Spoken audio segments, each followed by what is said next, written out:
All right, what gives? Now, people are always moving out of Fort Collins, but our positive net migration inflow is usually between 0.5 to 1.5% on an annual basis. But what are the downsides of living in Fort Collins, and maybe why do people leave? That is what this video is going to talk to you about. My name is Patrick Soukup. I am born and raised here in Fort Collins, Colorado, and this is the Living in Fort Collins YouTube channel. We are licensed real estate agents, so if you're considering moving here, give my team and I a call, text, and email. We'd love to help you out. We've helped so many people relocate to Fort Collins in Northern Colorado. We have really got the systems dialed. But this is an informational video to help you understand really what are the downsides of living in Fort Collins. So without any further delay, let's go.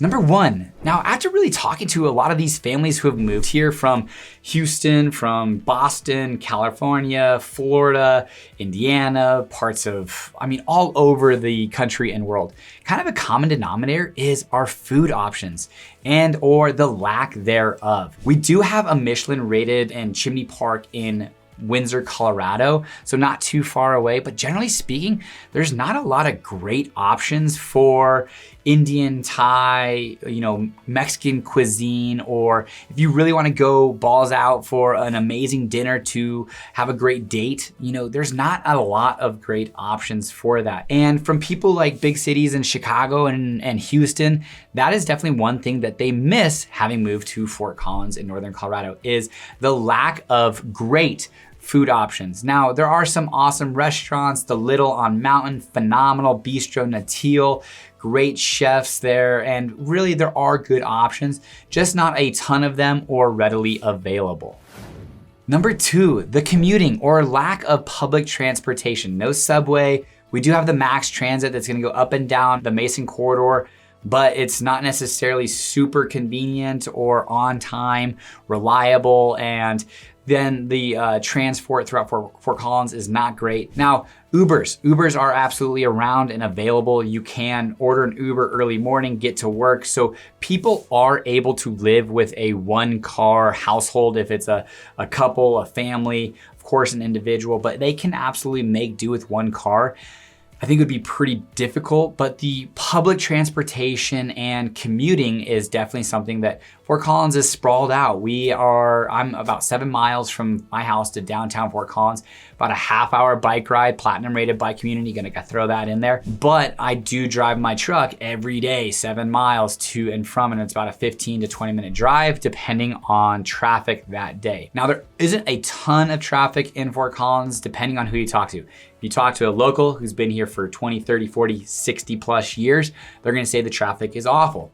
If you talk to somebody who comes from a more metro type area, they're gonna ask you, well, what traffic? There is no such thing as traffic in Fort Collins. So perspectives are important, but lack of public transportation, you're gonna be commuting every day. You could possibly get away with a one car vehicle. If you live in and around downtown, you can definitely do it, but our public transportation's not awesome. So that being said, commuting in Fort Collins is definitely one of the downsides. Number three, our sense of identity. Fort Collins just ranked one of the most peaceful cities in the United States. Colorado, one of the best places to live by Thrillist.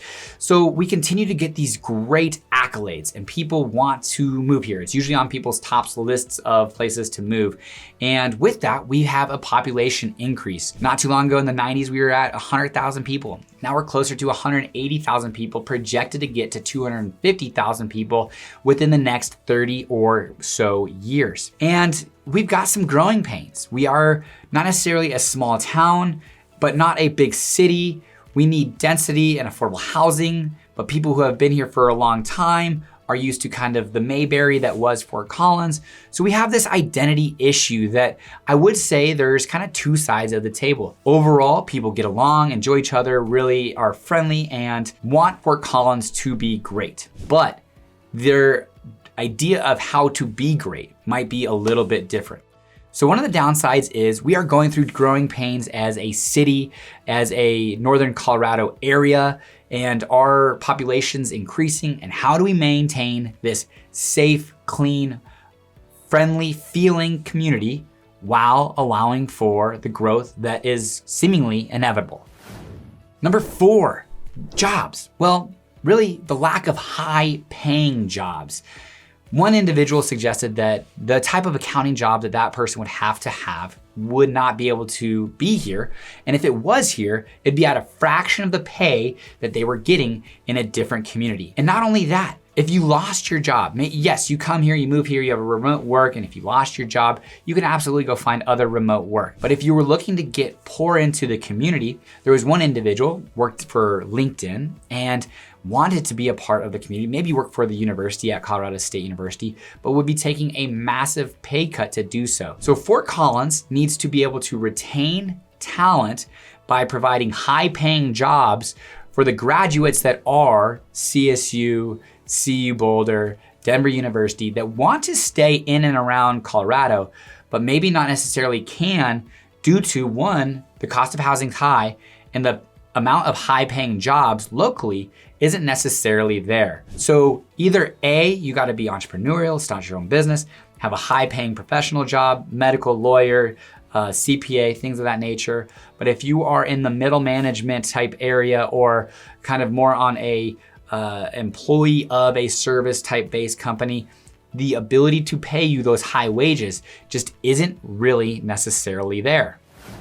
Number 5, which we are a growing community, but we are, I would say, more white collar than blue collar now in Fort Collins in Northern Colorado and don't have a ton or surplus of tradesmen. We talked to individuals moving here from Florida or Texas, and there was just always people looking for work at Home Depot, at Lowe's, and if you needed a laborer or a handyman, they just were ready to rock, wanting to work hard and easily available. Well, in Fort Collins, really you need a good relationship with that electrician, plumber, or HVAC individual because they have so much business coming in that they can really pick and choose what type of jobs they want to have. My dad, I'm trying to get him on board of, hey, treat this HVAC guy as a doctor, that you are grateful for him to come into your house, do work, be okay with him being 5 to 10 minutes late because there's just not a ton of them. So meet a realtor. We have a background in investment real estate, have a lot of great relationships with tradesmen, but they are gold because there's so few of them. If I was talking to a young person who is looking at starting their career, one of the things that I would talk to them about is considering the trades.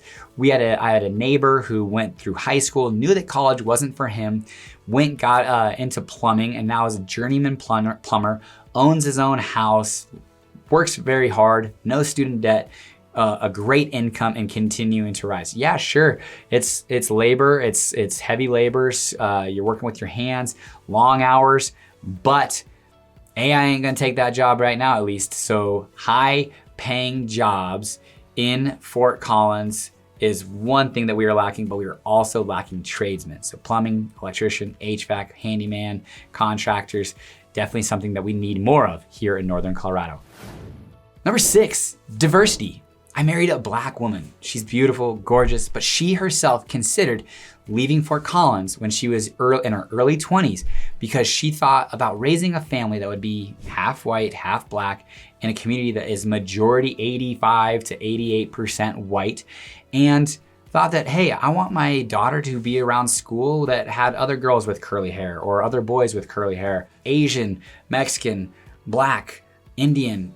Our diversity in Fort Collins definitely lacks. And coming from a mixed family, it's something that I never really I understood until it hit me in the face. And Fort Collins is very well educated, safe, clean, amazing, peaceful, all this good stuff, but it definitely lacks diversity.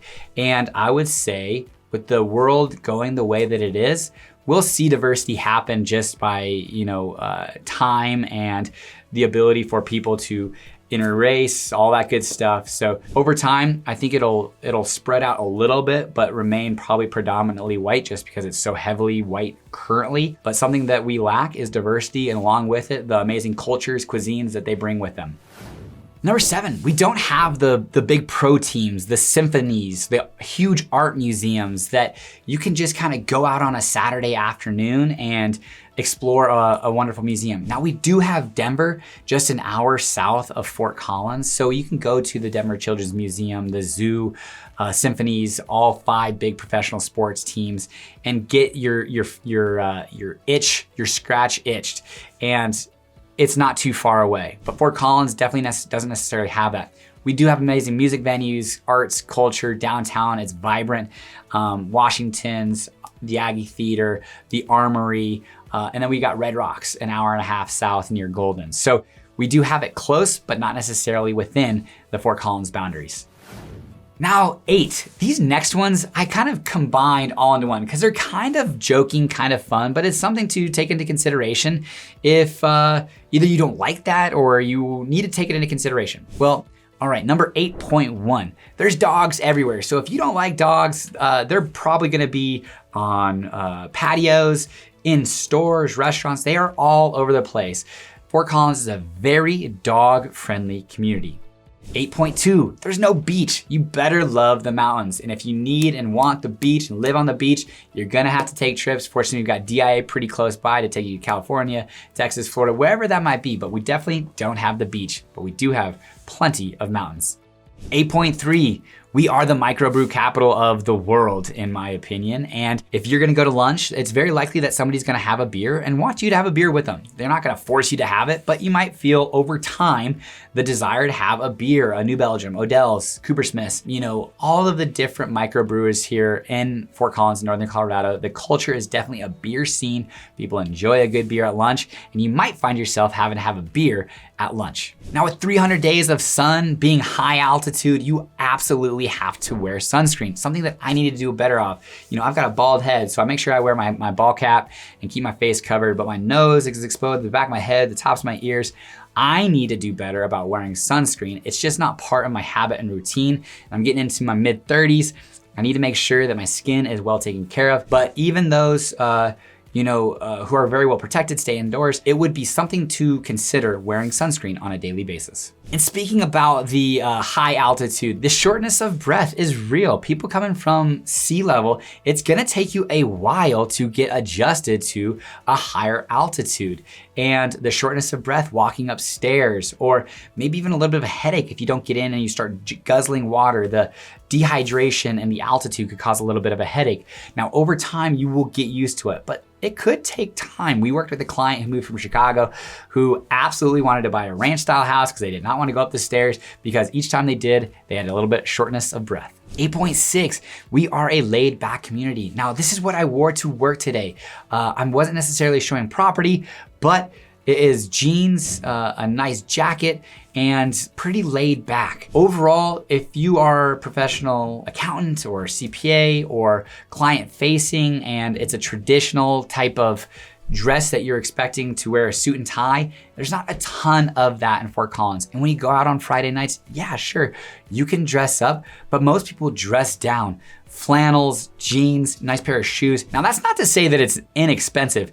You go to Patagonia or Pendleton, you can absolutely spend a significant amount of money to have casual, active, outdoor mountain wear versus having the Gucci's and the Pradas. You'll see that out there, but not nearly as much as you'll see the Tevas and flannels. Now the last one, 8.7, you are going to be the host family when your family from out of state comes to visit. They're not gonna go visit your brother or sister. They're gonna come visit you in Fort Collins because Fort Collins is on the map.